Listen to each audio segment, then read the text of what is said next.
எனக்கு யாரும் வேண்டாம், யாரும் வேண்டாம்.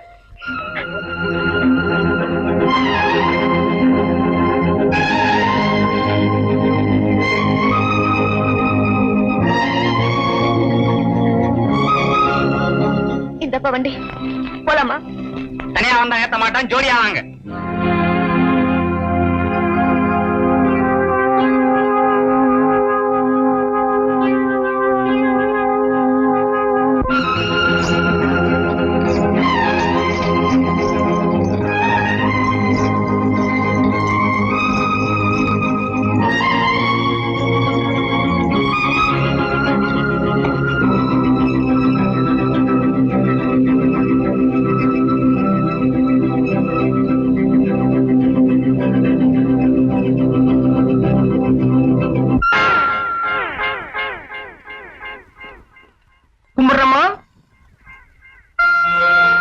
பூ வைக்கிறது, அப்புறம் காது குத்துறது.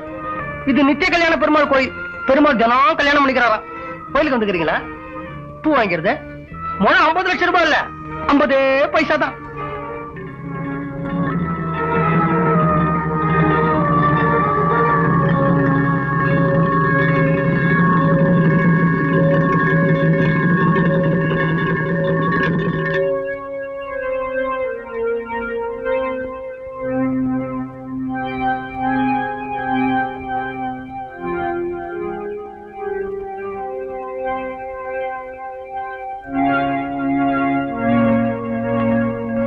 எனக்கு உங்ககிட்ட கொஞ்சம் தனியா பேசணும்.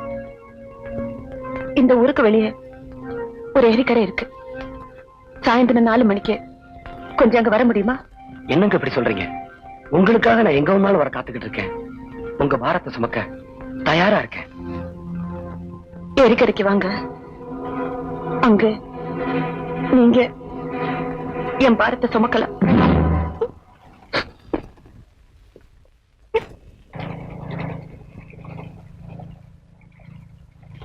இத பாருங்க, உங்களுக்கு எமல ஏதோ ஒரு இனம் புரியாத உறவு ஏற்பட்டிருக்கு. இல்லைன்னு மறுக்க முடியாது. என்ன வெறுத்து ஒதுக்கின நீங்க, என்ன கண்டு ஓடு ஒளிஞ்ச நீங்க, என் கூட தனியா இந்த படகுல வர்ற அளவுக்கு நெருங்கிட்டீங்க. பிளீஸ் உங்க மனசை திறந்து பேசுங்க. இந்த போட்டை விட்டு கரையேறப்போ நாம ஒரு நல்ல முடிவோட போறோம்.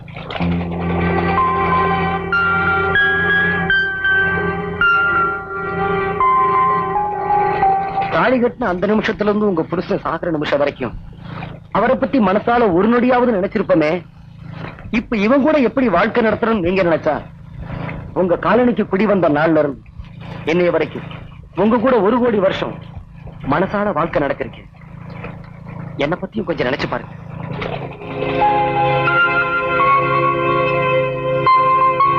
இன்பத்துல ஆரம்பிக்கிறதுக்கு பேர் தான் காதல். ஆனா அந்த சுகமான காதல்ங்கிற உறவு என் வாழ்க்கையை பொறுத்த வரைக்கும் உங்க துன்பத்துல ஆரம்பிச்சிருக்கு. நான் உங்க மேல பரிதாபம் மட்டும் படல. I also love you.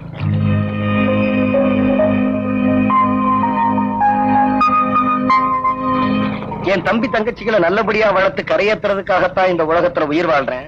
என் மனசுல எந்த ஆசைக்கும் இடம் இல்ல. நான் உணர்ச்சிகளுக்கு அப்பாற்பட்ட மனித எந்திரம் அப்படின்னு என்கிட்ட போய் சொல்ல முடியாது. ஏன்னா நடு ராத்திரி 2 மணிக்கு எழுந்திருச்சு பச்சை தண்ணிய தலைவலியா குடிச்சு உணர்ச்சிகளை உள்ளடக்கிற ஒரு சாதாரண பொண்ணு நீ. உங்க தங்க ராதா வயசுக்கு வந்த பொண்ணு. அவளுக்கு தெரியாம நீங்க பழையரவு குடிச்சீங்க. உங்களுக்கு தெரியாம அவ பழையரவு தூங்குற மாதிரி பாவனை செஞ்சா. என்ன கொஞ்சம் பேச விடுறீங்களா? பிளீஸ். அதுக்கு முன்னாடி எனக்கு ஒரு சத்தியம் பண்ணி கொடுங்க. நீங்க என்ன கேட்டாலும் ஓகே. நான் இப்ப உங்ககிட்ட சொல்ல போற விஷயம் வெளியே யாருக்கும் தெரியக்கூடாது. சத்தியமா? அதே மாதிரி ஏன் உத்தரவு இல்லாம என்ன நீங்க தொடக்கூடாது. சத்தியமா? கையில் அடிச்சு சத்தியம் பண்ணுங்க. அதான் தொடக்கூடாதுன்னு சொல்லிட்டீங்க. ஒரு பொண்ணுகிட்ட இருந்து லாபத்தை எதிர்பார்க்கிற ஆணை விட நஷ்டத்துல பங்கேற்றுக்கிற ஆணத்தா அவ விரும்புவா. அப்படி அவ விரும்புறதுக்கு பேருதான் காதல்னா. நான் உங்களை காதலிக்க ஆரம்பிச்சேன் பல நாட்கள் ஆச்சு. எனக்காக எவ்வளவு எவ்வளவு கஷ்டப்பட்டிருக்கீங்க.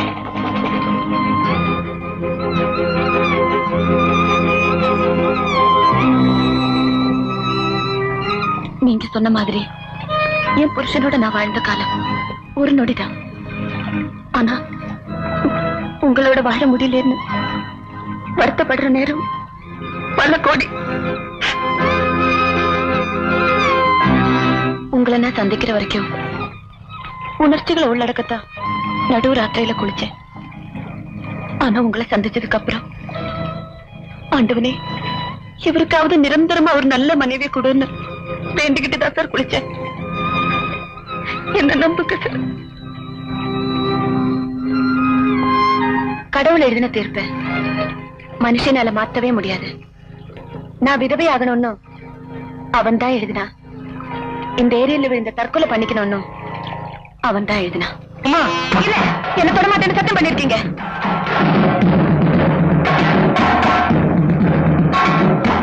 என் மாமா கிட்ட என்ன மன்னிச்சிட சொல்லுங்க. என் தம்பி தங்கச்சிங்கள என்னை விட அவர் நல்லாவே வளர்ப்பாருன்னு எனக்கு நம்பிக்கை இருக்கு. Good bye.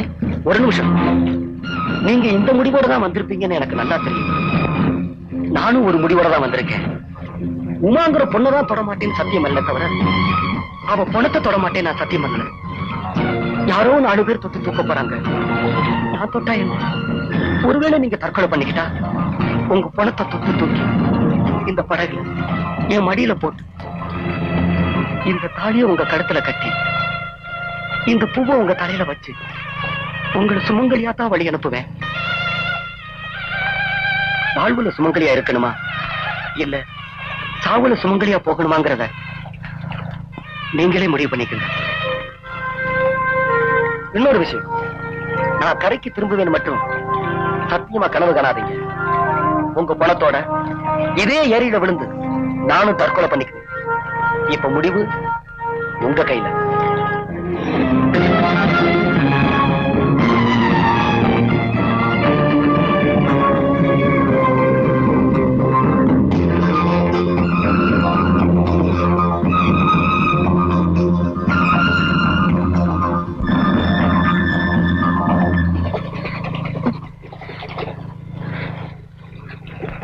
படக கரைக்கு விடுறீங்களா? தாத்தாங்கடா. தாத்தா இந்த லெட்டர் உங்ககிட்ட கொடுக்க சொல்லிட்டு பெட்டியோட போயிட்டாரு.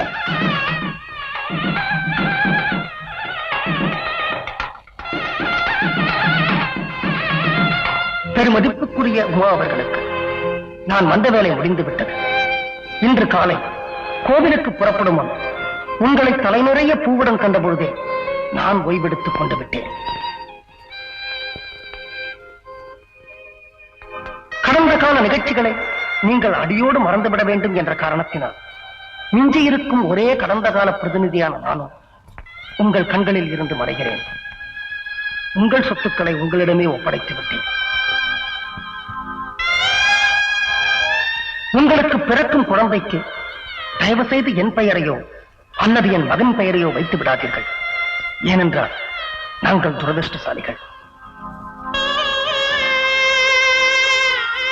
உங்கள் வாழ்க்கை என்னும் நெடுந்தூர பிரயாணத்தில் உங்களுடன் சிறிது தூரம் பிரயாணம் செய்த ரயில் பிரயாணி நான். ஏற வேண்டிய ஸ்டேஷனில் ஏறினேன், இறங்க வேண்டிய ஸ்டேஷன் வந்துவிட்டது, இறங்கிவிட்டேன். என்னை தேட முயற்சிக்க வேண்டாம்.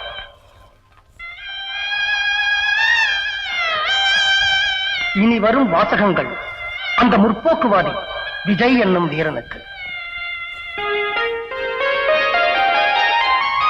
பிரதர், என் கடமையை நான் முடிச்சுட்டேன். ஐயர் சாமி அவர் கடமையை முடிக்க தயாரா காத்துட்டு இருக்காரு. நீ உன் கடமையை முடிச்ச தரப்ப மக்கள் அவங்க கடமையை பார்க்க வீட்டுக்கு போக முடியும். சாமி,